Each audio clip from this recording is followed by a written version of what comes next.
The issue of immigration has led to tensions between the federal government and the states, between border governors and big city mayors. And our immigration reporter, Camilo Montoya-Galvez, is in El Paso, Texas, reporting on a legal fight between a decades-old Catholic charity and state officials. And it's alarming, faith-based volunteers who say their religion requires them to help migrants in need. Prayer is paramount at this shelter.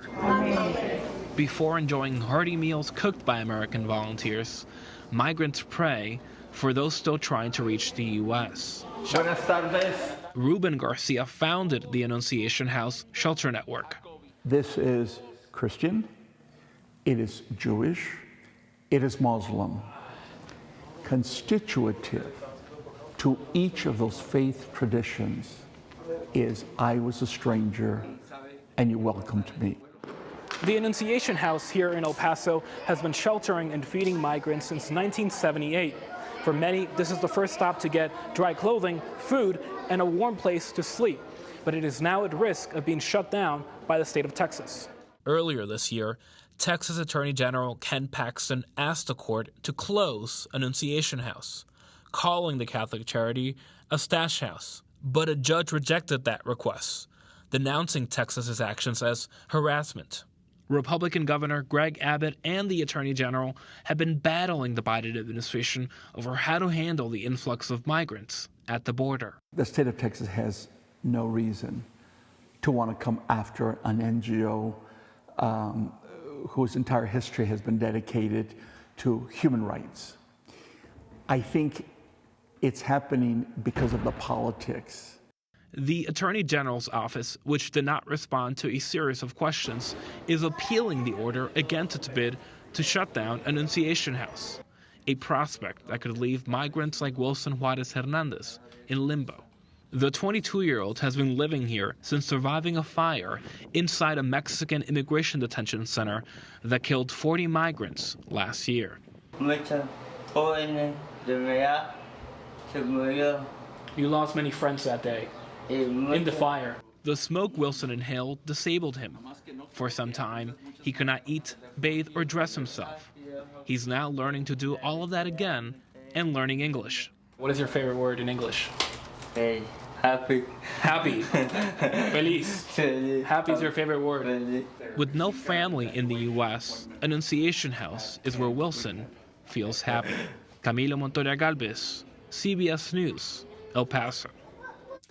And Camilo joins us now. He filed that from El Paso, but he's in Tucson, Arizona. He's all over the place. Camilo, explain the legal argument on the behalf of the state here about why it's going after shelters like this.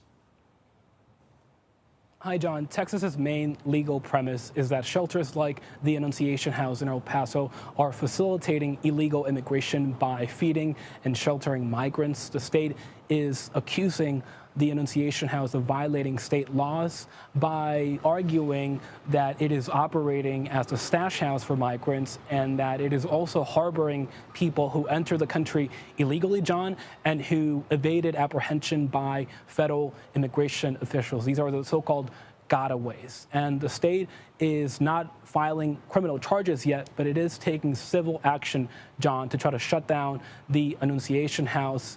And that could be a real possibility that could impact the broader region of El Paso because the Annunciation House is the main shelter system there. And this is part of a broader accusation, John, that Republican lawmakers have levied against shelters and other NGOs that are helping migrants because their argument is that by creating these inducements, as they would argue, feeding and sheltering people, that is contributing to the humanitarian crisis at the U.S.-Mexico border. But as you heard in our piece, people like Ruben Garcia, the director of Annunciation House, argue that all they are doing, John, is helping desperate people in need. And Camilo, let me just grab that one point, which is, it seems like there's a specific argument being made against, say, Annunciation House. They are sheltering specifically certain kinds of people. But then there seems to be a broader kind of ideological argument, which you just touched on, which is any group helping migrants is a kind of a pull factor. Yes. Do I have that right? That is right, and it is also very important to underscore, John, that this is not an isolated incident. We know that Texas Governor Greg Abbott has instructed Texas Attorney General Ken Paxton to investigate NGOs and groups throughout the state who are sheltering migrants, and we know that they are investigating at least one other Catholic charity, the Catholic Charities of the Rio Grande Valley, which is the largest shelter system in another part of Texas, the Rio Grande Valley, that has also been historically one of the main corridors for illegal immigration crossings by migrants. And the state is asking a court to retrieve documents from this NGO because they believe that this group is facilitating illegal immigration. But just like the Annunciation House, this group says that they are only helping people, John, who are hungry, who are desperate, and who need basic services. Camilo Montoya-Galvez in Arizona. Thank you very much, Camilo.